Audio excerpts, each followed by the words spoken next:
മായം മായം വിൽക്കും തടയണ്ടാരും വെള്ളേലും വെള്ളേലും വെള്ളേലും മറിമായം.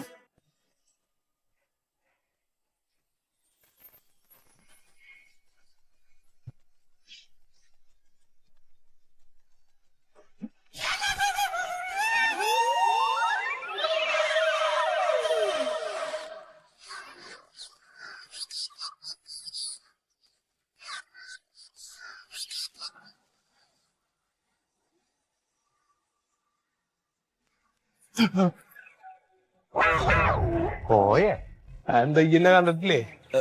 എന്തവിടെ ഇയ്യെന്തവിടെ? ഞാനൊന്ന് മൂത്രമൊഴിക്കാൻ വേണ്ടിട്ടേ. ജാ പിരുവാരെ കണ്ടിട്ട് ഒളിച്ചത് നല്ല കള്ളനായി. അതെങ്ങനെ എനക്ക് മനസ്സിലായി? ഞാനും അവരെ കണ്ടിട്ട് വിളിച്ചു തന്നെ. പിരിവ് കൊടുക്കാൻ പഠിച്ചിട്ടാ? ഓ 10-35 കൊല്ലം ഗൾഫിൽ നിന്ന് സമ്പാദിച്ചിട്ടൊരു വലിയ വീടും വെച്ചിട്ട് ഈ പിസ്ക് നിർത്തിയിട്ട് എന്തെങ്കിലുമൊക്കെ സംഭാവന കൊടുത്തുവിടാ. എടോ ചങ്ങായി, ഞാൻ 10-35 കൊല്ലം ഗൾഫിൽ പോയി അധ്വാനിച്ച് കായ് ഉണ്ടാക്കി എന്നൊക്കെ പറഞ്ഞത് സത്യം തന്നെ. ആ കായൊക്കെ ഇപ്പൊ മക്കളുടെയും ഭാര്യയും കയ്യിലാന്ന് മാത്രമേ ഉള്ളൂ. ദാ എന്റെ ആ വീട്ടില് ആ ബാത്റൂമിൽ ഒന്ന് മൂത്രം ഒഴിക്കണമെങ്കിൽ ഇപ്പൊ ഞാൻ ഓളോട് ചോദിക്കണം എന്നാ. ഞാനേ ഈ പെൻഷന് ലോൺ എടുത്തിട്ടാണ് വീട് വെച്ചതേ. അതെ. ഇപ്പൊ വരുമാനമില്ല. ആ പണിയുള്ള സമയത്ത് എല്ലാവർക്കും ഭയങ്കര കാര്യമായിരുന്നു. ഇപ്പൊ പെൻഷനൊക്കെ പറ്റി കഴിഞ്ഞപ്പോ ചായ കുടിക്കണമെങ്കിൽ മാന്റെ അടുത്ത് ഇറക്കേണ്ട അവസ്ഥ. ഈ സമയത്ത് കാശില്ല എന്ന് പറഞ്ഞ അവര് വിശ്വസിക്കോ? ജോലി ഉണ്ടായിരുന്ന സമയത്ത് പറഞ്ഞ കാശ് സംഭാവന എണ്ണി കൊടുത്തിരുന്ന ആളാ ഞാനേ. എന്റെ സുഹൃത, ഈ ഗവൺമെന്റ് ഉദ്യോഗസ്ഥനാന്നുള്ള ഒരു ഇതെങ്കിലും എനിക്ക് നാട്ടില് കിട്ടും. എന്റെ സ്ഥിതി ആലോചിച്ച് നോക്ക്. 2 വർഷം കൂടുമ്പോ നാട്ടിലേക്ക് വരിക. അപ്പൊ എന്റെ ഭാര്യ, എന്റെ മക്കള്, എന്റെ ഭാര്യ വീട്ടുകാർ എന്ന് പറഞ്ഞിട്ട് ഞാൻ അവരുടെ കൂടെ കിടന്ന് ഇപ്പൊ നാട്ടുകാർക്ക് എന്നെ കണ്ടുകൂടാണ്ടുമായി, ഇവർക്ക് എന്നെ അംഗീകരിക്കാനും പറ്റാണ്ടായി. പോരെ, ഇതാണ് എന്റെ സ്ഥിതി. ഒരു സമാധാനം എന്ന് പറഞ്ഞ് കുറച്ചേരായിട്ട് ഇങ്ങനെ കിട്ടണില്ല. ഈ നമ്മുടെ പഴയ ആൾക്കാരൊക്കെ കാണാറുണ്ടോ? ചിലരൊക്കെ കാണാറുണ്ട്, പക്ഷെ ഞാൻ സംസാരിക്കാനൊന്നും പോവാറില്ല. നമ്മുടെ ഈ വിഷമം എന്തിനാ അവരോട് പറഞ്ഞിട്ട് വെറുതെ സമയം കളയും? അതല്ലടോ, എല്ലാവരും കൂടിയൊക്കെ ഒന്ന് കൂടി കാണാനും ഒന്ന് ഇരുന്ന് സംസാരിക്കാനൊക്കെ ഒരു തോന്നല്. അതിന് വേണ വഴി ഉണ്ടാക്കാം. നമ്മുടെ ഇവരൊക്കെ മൊയ്തു, ഉണ്ണി, ഇവരൊക്കെ എവിടെ? അവരൊക്കെ ഉണ്ട്, ഞാൻ ഇടയ്ക്ക് കാണാറുണ്ട്. അതുപോലെ നമ്മുടെ മന്മഥനൊക്കെ. മന്മഥനൊക്കെ ഞാൻ ഇടയ്ക്ക് കാണാറുണ്ട്. ഉണ്ട് അല്ലേ? എത്ര നാടായി ഈ പഹരൊക്കെ ഒന്ന് കണ്ടിട്ട്. എന്നാലേ ഞാൻ അവരൊക്കെ ഒന്ന് കണ്ടിട്ട് എല്ലാവർക്കും കൂടി ഒരുമിച്ച് കൂടാൻ വേണ്ടിട്ട് ഒരു ദിവസം അങ്ങോട്ട് തീരുമാനിച്ചാലോ? അത് വളരെ നന്നായിരിക്കും. ഒരു ആശ്വാസം കിട്ടും. നമ്മുടെ ആ പഴയ ഇരിപ്പുണ്ടല്ലോ, ആ ഒരു വർത്താനവും ആ ഒരു കളിയും ചിരിയൊക്കെ വെറുതെ അല്ല മനസ്സൊക്കെ ഞാൻ ഏർപ്പാടാക്കാം. പോയിട്ടോ. എന്ത്? അല്ല പിരിവുകാരേ. അങ്ങോട്ട് പോവാ. ഇനിയിപ്പോ 5 മിനിറ്റ് വഴിക്കാൻ മതി. അപ്പൊ മരുവോള് കടന്ന്. ശരിയാ, അതൊക്കെ ശരിയാ.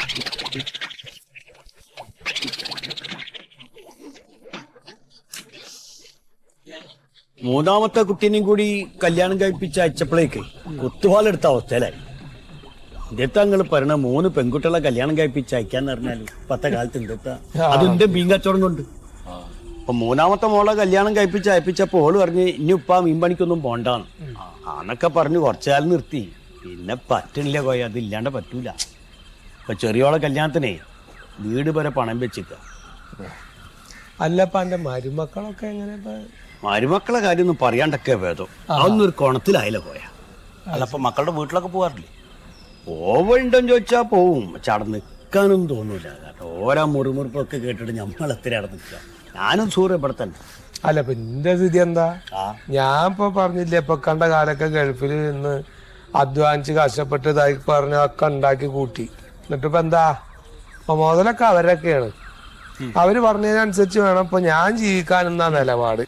ഇപ്പൊ മോളോടക്ക് പോയേക്കപ്പരൊക്കെ പാടെ പെണ്ണുങ്ങളൊക്കെ എല്ലാരും കൂടി പോയേക്ക. അപ്പൊ ഇന്നപ്പോ കാലിരുത്തിയേക്കപ്പെടേ. അതാണ് നിങ്ങള് വിളിച്ചപ്പോ നിങ്ങള് ഇങ്ങോട്ട് പോന്നോളി എന്ന് പറഞ്ഞത്. അല്ല അപ്പൊ അവരും ഇങ്ങോട്ട് തിരിച്ചു വരുന്നതിന് മുമ്പ് നമ്മുടെ ഇപ്പൊ ഈ കൂടിക്കാഴ്ച തീരും വേണം. അല്ല അതിപ്പോ എല്ലാവരുടെയും കണക്ക് തന്നെ. അതപ്പൊ കണ്ട നേരെ ഇനി കുറച്ചാണ്ട് കഴിഞ്ഞ് കഴിഞ്ഞാൽ 2 എണ്ണം പുറത്തിങ്ങനെ നിൽക്കണ്ടാവും. എവിടേക്കാ പോയി ചോദിച്ചിട്ട്. അത് പിന്നെ സ്നേഹം കൊണ്ടാ വിചാരിക്കാ. നല്ല സ്നേഹ. ഇവിടെ എടുപ്പത് പണിയുണ്ട് അവിടെ. അതെന്താ എടുക്കാത്തതെന്ന് ചോദിക്കാൻ വേണ്ടിട്ടാവും നിൽക്കണ്ടാവും അങ്ങോട്ട് ഇങ്ങോട്ട് ഇങ്ങനെ. ആരും മോനും വരുള്ളൂ. പിന്നെ ഒന്നും പറയണ്ടടോ. ഇവന്റെ കാര്യത്തിൽ പിന്നെ ആ ഒരു സങ്കട. ഓള് മരിച്ചതിന് ശേഷം ഇവന്റെ കാര്യം കട്ട പോകെ. ഒരു സത്യം പറയാലോ, പെണ്ണ് പോയാൽ കഴിഞ്ഞു. മക്കളൊന്നും ഉണ്ടായിട്ട് ഒരു കാര്യമില്ല. അത് നേരെ സൂതാജി പറഞ്ഞു. പെണ്ണ് പോയ കണ്ണ് പോയ പോലെ. എനിക്കിപ്പോ എന്താ തോന്നുന്നു അറിയോ സത്യം പറഞ്ഞാല് ഇതാ ഓന്റെ മാതിരി പെണ്ണും കെട്ടാണ്ട് നടക്കാം എന്നാ ഒരടങ്ങറും അറിയണ്ട. ശരിയാ. ഏയ് എനക്കൊരു കുഴപ്പമില്ല, കുടുംബമില്ല, കുട്ടികളില്ല, ഭാര്യയില്ല, ഒരു കുഴപ്പമില്ല. അണ്ട് പോകും. എന്റെ പോരാട്ടമാണ് എന്റെ ജീവിതം, എന്റെ സോഷ്യസമാണ് എന്റെ സന്ദേശം. ഈ ഒരു കുഴപ്പമൊന്നുള്ളൂ. ആ കുഴപ്പം മാത്രമേ ഉള്ളൂ. കണ്ട ഒരു കുഴപ്പമില്ല. എടോ എണീറ്റ് നടക്കാൻ പറ്റില്ല പോലീസിന്റെ ഇടി കൊണ്ടിട്ട്. പോരാട്ടം പോരാട്ടം ഈ ഷർട്ട് മാറ്റുന്നില്ലേ ഇത് മാറ്റിയാ ഞാൻ തീർന്നു. എപ്പൊ നോക്കിയാൽ ഈ മറ്റോളം എന്താ കുറക്കുമ്പനെ കണ്ടാലേ കാണൂല. നമസ്കാരം. ഞാൻ ഒരു കസാര എടുത്തിട്ട് വെച്ചെന്നാ നിങ്ങൾ അവിടെ ഇരിക്കേ. ആദ്യമായിട്ട് ഇവിടെ വന്നിട്ട് ഞാൻ ഒരു കസാര എടുക്കട്ടെ. ഞാൻ ഉണ്ണിയൊക്കെ എത്രയോ വർഷം ഒരു ബെഞ്ചിരുന്ന് പഠിച്ചല്ലോ. അല്ല അതെ, അല്ല ഈ ഒത്തുകൂടൽ എന്ന് പറഞ്ഞിട്ട് നമ്മുടെ ബാക്കി സുഹൃത്തുക്കളൊക്കെ ഇവിടെ കുപ്പിയൊന്നും ഇല്ലേ? മന്മത ഇപ്പൊ തന്നെ കുറച്ച് ഓവറാ. ഇനിയും വേണം എനിക്ക് മോന്തായി. ഇത് 2.5 അടിച്ച്. എന്തെന്റെ മന്മതജ്ജ എന്നപ്പോ ഈ ജാതി പണിയൊക്കെ തുടങ്ങിയായി. എല്ലാ ദിവസവും രാത്രിയും പകലും തന്നെ കോലം. അതെ, ജീവിതം കൈവിട്ട് പോയാൽ എന്ത് രാത്രി എന്ത് പകല്. അപ്പൊ അതൊന്നല്ല കോയ, ഓന്റെ കെട്ടിയോട് പോയ അന്ന് തുടങ്ങിയാണ് ഓന്റെ കള്ളൂർ.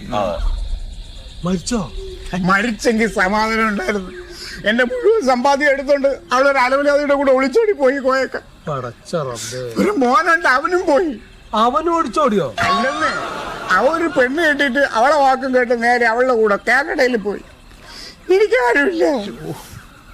ചൂഷണത്തിന് അടിമത്തത്തിന് സന്ധിയിലെ സമരം നടത്തേണ്ട സമയം കഴിഞ്ഞു. ഒരു കാര്യം പറഞ്ഞ എന്റെ ഇടയിൽ ഈ ജാതി വർത്താനം. അതെ, ഞാൻ ഇപ്പൊ പഴയ മന്മഥ മുതലാളിയല്ല. ഞാൻ വെറും മന്മത ആരുമില്ല എനിക്ക്. പോട്ടെ ഞാൻ അങ്ങനത്തെ ഒന്നും ആലോചിക്കരുത്. എന്നെ സമാധാനം പോയില്ല പടച്ചോനെ. ഞാൻ എന്റെ ഇടങ്ങളായിട്ട് ഇവിടെ കഴിഞ്ഞുകൂടി ആദ്യമായിരുന്നു. ഇപ്പൊ എല്ലാരും ഒക്കെ ഒന്ന് വിളിച്ചു കൂട്ടി ഒന്ന് സന്തോഷിക്കാലോ എന്നാ ഞാൻ വിചാരിച്ചേ. ഇപ്പൊ എല്ലാരും ഇടങ്ങളാ ഞാൻ കേൾക്കണം. ഇപ്പൊ സത്യം പറഞ്ഞാല് നമ്മുടെ കൂട്ടത്തിൽ സന്തോഷത്തിൽ കഴിയുന്ന ഒരു മനുഷ്യനും ഇല്ലാതെ. ഇല്ലാന്ന് പറയരുത്, ഒരാളുണ്ട്. ആര്? നമ്മളെ റിട്ടയർഡ് കാണല് സത്യശീലൻ. മൂപ്പര് ഫുൾ ടൈം ഹാപ്പി അല്ലേ?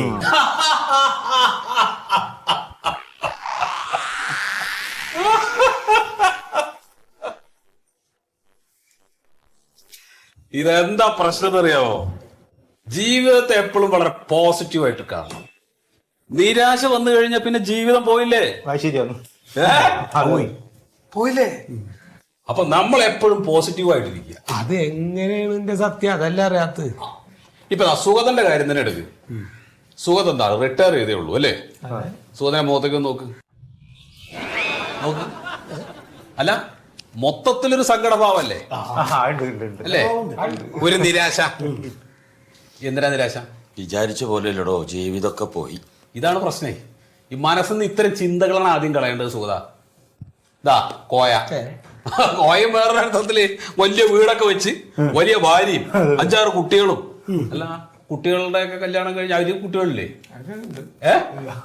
ഇല്ലേ? ഇത്രയും കാലം അവർക്ക് വേണ്ടി ജീവിച്ചില്ലേ? ഇനി നമുക്കൊക്കെ വേണ്ടി തന്നെ ജീവിക്കണം.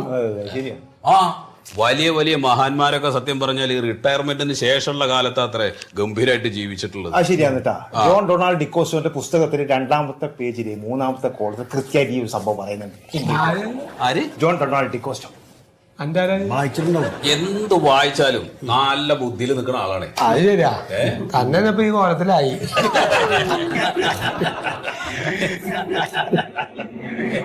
മന്മഥന്റെ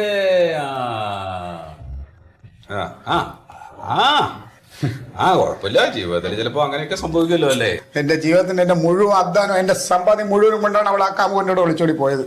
പിന്നെ നമ്മൾ വന്നപ്പോ ഒന്നും കൊണ്ടുപോകുന്നൊന്നും അല്ലല്ലോ, പോകുമ്പോ ഒന്നും കൊണ്ടുപോകുന്നില്ല. എന്താ പ്രശ്നം? ഞാൻ പറയുന്നത് എന്താ പോയാ, മന്മഥൻ ഒരു കല്യാണോടെ കഴിച്ചിട്ട് സുന്ദരമായിട്ട് ജീവിക്കണം അല്ലേ? ഇനി ഈ വയസ്സാം കാലത്ത് കല്യാണം പോലെ ഒന്ന് ചുമ്മാ സത്യ. എന്താണ് ഈ വയസ്സ്? വയസ്സ് എന്ന് പറഞ്ഞു കഴിഞ്ഞാൽ വെറും സംഖ്യയില്ലേ? നമ്മുടെ മനസ്സല്ലേ എപ്പോഴും പോസിറ്റീവായിട്ട് നിലനിർത്തണം. സംഖ്യാരാജ പറഞ്ഞിട്ട് നമ്മളെ കൂട്ടാക്കണ്ട. ഞാനിപ്പോ ഇവിടെ കുറെ മരിച്ച ആളുകളുടെ ഇടയിലാണോ ഇരിക്കുന്നത് എന്നാണ് എന്റെ ഒരു തോന്നൽ. അല്ല, മരിച്ചാ ചെല്ലണ്ടാണ്. അല്ല, അങ്ങനെ മരിച്ചത് എന്നല്ല, നിങ്ങൾ മനസ്സുകൊണ്ട് എല്ലാവരും മരിച്ചു കഴിഞ്ഞിട്ടുണ്ട്. അങ്ങനെ ഞാൻ വിചാരിച്ച ഇജ്ജ് ഞങ്ങളുടെ റൂഹ് നോക്കിയിട്ടാ സംസാരിക്കണത്. ഊഹ് നോക്കിയിട്ടൊന്നുമല്ല. ആദ്യം നിങ്ങൾ ഈ ജീവിതത്തോടുള്ള മടുപ്പാണ് മാറ്റേണ്ടത്. ആ ആ ആ ഇത്രയും കാലം മറ്റുള്ള ആളുകൾക്ക് വേണ്ടിയാണ് ജീവിച്ചത്. അതെ, സത്യത്തിൽ അതാണ് മടുപ്പുണ്ടാക്കിയത്. ശരിയല്ലേ? ഇനി എന്ത് വേണമെന്ന് വിചാരിച്ചാല് ആ ഇനി ഇവിടുന്ന് അങ്ങോട്ടുള്ള കാലം നമ്മൾ നമുക്ക് വേണ്ടി ജീവിക്കണം. അതെ. അപ്പൊ അതിന് പല വഴികളുണ്ട്. ഞാൻ പട്ടാളത്തിലായിരുന്ന സമയത്ത് ആ ഒരുപാട് സ്ഥലങ്ങളിൽ യാത്ര ചെയ്തിട്ടുണ്ട്. ആ ആ ആ ആ അപ്പോ നമ്മുടെ ഈ മടുപ്പൊക്കെ മാറ്റാൻ പറ്റിയിട്ടുള്ള ഒരു നല്ല മാർഗമാണ് യാത്ര. അതെ അതെ. കോയ എവിടൊക്കെ യാത്ര ചെയ്തിട്ടുണ്ട്? ഞാന് സൗദി എയർപോർട്ട്, എന്റെ കൂടി എയർപോർട്ട് സൗദി. അല്ല അത് അച്ഛന് പോയപ്പോ പോയതല്ലേ? അല്ലടൊക്കെ ജിദ്ദയിലല്ലായിരുന്നു പണി. അതിന് പോയിട്ടുണ്ട്. അത് ശരിയാ. ഞാൻ ഊട്ടി, കൊടൈക്കനാല്, മൂന്നാറ് 8ാം ക്ലാസ്സിൽ പഠിക്കുമ്പോൾ സ്കൂളിൽ നിന്ന് പോയിട്ടുണ്ട്. സുഗതൻ എവിടെയെങ്കിലും പോയിട്ടുണ്ടോ?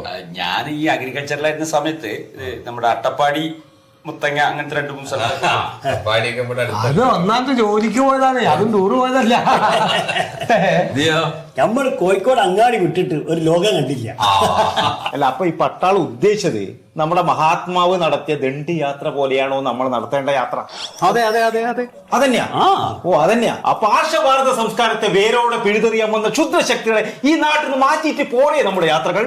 അതൊരു കാര്യം ചെയ്യാം, നമുക്ക് പോകുന്ന വഴി എവിടെയെങ്കിലും അങ്ങ് തട്ടിയാ പോരെ. ഉണ്ണിയെ ഈ കൊട ഉണ്ടല്ലോ, ഇതിങ്ങനെയൊക്കെ കുത്തി നടക്കാൻ വേണ്ടി മാത്രല്ല, അതിന്റെ മോന എന്റെ വായന അങ്ങോട്ട് ചേട്ടാ, നിങ്ങൾ കാര്യത്തിലേക്ക് വരും. എവിടേക്ക് പോയി നമ്മൾ ഈ യാത്ര? എവിടേക്ക് പോകുന്നുള്ളത് നമുക്ക് പിന്നീട് ആലോചിക്കാം. എന്തായാലും യാത്ര തീരുമാനിക്കുക. തീരുമാനിച്ചു അല്ലേ? എന്നിട്ട് ആ യാത്രയിൽ വെച്ചിട്ടാവാം നിങ്ങളുടെ മനസ്സിന്റെ മടുപ്പ് മാറ്റാൻ എന്തൊക്കെ ചെയ്യാൻ പറ്റും അത് അവിടെ തീരുമാനിക്കാം. എന്തേ? കുപ്പി ഉണ്ടെങ്കിൽ മടുപ്പ് മാറും. കുടിക്കാൻ വേണ്ടിട്ടല്ലല്ലോ പോണം. അല്ല, നമ്മുടെ സുഖത്തിന്റെ മുഖത്ത് എന്തോ ഒരു ഭസ്മുണ്ടല്ലോ. എന്താ? അല്ല, ഈ യാത്ര എന്നൊക്കെ പറയുമ്പോ അത് പണച്ചെലവുള്ള കാര്യമില്ല. ഈ പൈസയുടെ കാര്യം വിട്, ചെലവിന്റെ കാര്യം ഞാൻ ഏറ്റു. പിന്നെ അപ്പൊ എന്തായാലും തീരുമാനിക്കല്ലേ? എന്നാ വെക്ക് കൈ. തന്നെ പണി. അപ്പൊ നമ്മുടെ യാത്ര ഫിക്സ്.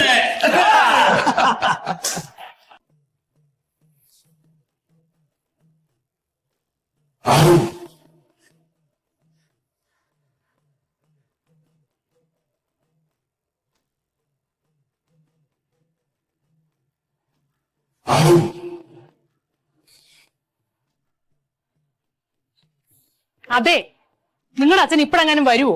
വരൂടെ ഇവിടെ അടുത്തെങ്ങാണ്ട് പോയതല്ലേ? എപ്പ ഇറങ്ങി പോയതാ? എന്തെങ്കിലും ആവശ്യത്തിന് പോയതായിരിക്കും. കഴിഞ്ഞിങ്ങാട് വരും. ഇപ്പൊ വരാന്ന് പറഞ്ഞല്ല വിളിച്ചപ്പാ. ഞാനൊരു കാര്യം പറയാം, അച്ഛനെ ഈ പ്രായത്തിൽ ഇങ്ങനെ കറങ്ങാൻ വിടുന്നത് അത്ര നല്ലതിനല്ല. പിന്നെ പിടിച്ചാ കിട്ടത്തില്ല കേട്ടോ. അച്ഛനാ നോക്കുന്നത്, എന്നെ ഒതുക്കിയിട്ടേക്കാണ് അവള്. എടി ഇപ്പൊ വരുവോടി, ഞാൻ ഫോണിൽ വിളിച്ചപ്പോ നടക്കണ്ട് ഇങ്ങാടെന്ന് പറഞ്ഞു. പുള്ളി ഇങ്ങോട്ട് വരട്ടെ, എന്നിട്ട് നമുക്ക് ഇറങ്ങാം. എത്ര നേരമായി? എപ്പ പോയതാ ഇത്? വെറുതെ കിടന്ന് കയറ് പൊട്ടിക്കല്ലേടി, ഒരു കാര്യത്തിന് പോയതല്ലേ.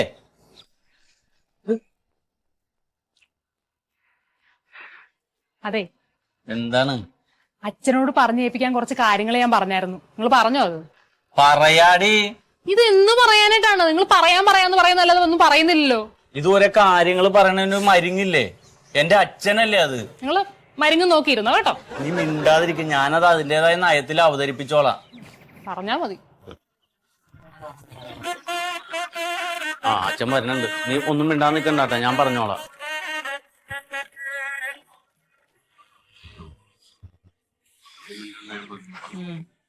ആ നിങ്ങൾ ഇറങ്ങയില്ലേ?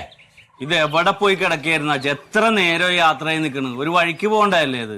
അല്ലടാ, അമ്പലത്തിൽ നിന്ന് ഇറങ്ങി വഴിക്കേ എന്റെ പഴയ സുഹൃത്ത് രാഘവനൊന്ന് കണ്ടു. അവനായിട്ട് കുടുംബകാര്യം പറഞ്ഞിരുന്നപ്പോ ഒരു 5 മിനിറ്റ് വൈകി. നിങ്ങൾ ഇറങ്ങിക്കോ. ഒരു അത്യാവശ്യം ഉണ്ടെന്ന് പറഞ്ഞിട്ട് രാഘവനായിട്ട് വർത്താനം പറഞ്ഞിരിക്കുകയാണ്. അവൾക്ക് ചെന്നിട്ട് കാര്യമുള്ളതാണ്. എന്നാ നീ സമയം കളയണ്ട, പൊക്കോ. ആ അച്ഛാ, 1-2 കാര്യങ്ങൾ പറഞ്ഞ് ഏൽപ്പിക്കാനുണ്ടായി അച്ഛനോട്. എന്താ? വന്നിട്ട് പറഞ്ഞു. എന്താടാ പറ. അത് നമ്മുടെ സ്കൂട്ടർ ഇവിടെ വെറുതെ ഇരിക്കാനല്ലോ, ഇപ്പൊ ആരും ഉപയോഗിക്കാതെ. അത് ഞാൻ എന്നോട് പറയാതിരിക്കായിരുന്നു. അത് കിട്ടിയ വിലക്ക് അങ്ങോട്ട് വിറ്റോ. വിൽക്കാനല്ല, അച്ഛനത് ഉപയോഗിച്ചിരുന്നതാണല്ല. അപ്പൊ ആ സ്കൂട്ടറിൽ നമ്മുടെ ആരോമലിനെ ഒന്ന് സ്കൂളിൽ കൊണ്ടുപോയി ആക്കണം അച്ഛൻ നാളെ രാവിലെ തൊട്ട്. അയ്യോ, ഞാൻ ഓടിച്ചു കൊണ്ടേക്ക്. അച്ഛന് ഓടിച്ചിരുന്നല്ലേ അത്? അല്ല, കൊണ്ടാക്കിയാൽ മാത്രം പോരല്ലോടാ, തിരിച്ചു കൊണ്ടേ. അത് കുഴപ്പമില്ല അച്ഛാ, തിരക്ക് പിടിച്ചൊന്നും ഓടിക്കണ്ട. വളരെ ശ്രദ്ധിച്ച് സൂക്ഷിച്ച് ഓടിച്ചാ മതി. രണ്ടു മൂന്ന് മാസം കഴിയുമ്പോ അത് ശീലമാവൂലേ? അത് മാത്രമല്ല നമ്മൾ വെറുതെ വണ്ടിക്കാർക്ക് പൈസ കൊടുക്കണ്ടല്ലോ, അപ്പൊ നമുക്കൊരു സമാധാനമുണ്ട് അല്ലേ? പൈസയുടെ അല്ല അച്ഛാ, ഈ പിള്ളേരെല്ലാരും കൂടി വിരകിയാണ് അങ്ങോട്ട് കൊണ്ടുപോണതും കൊണ്ടുവന്നതും.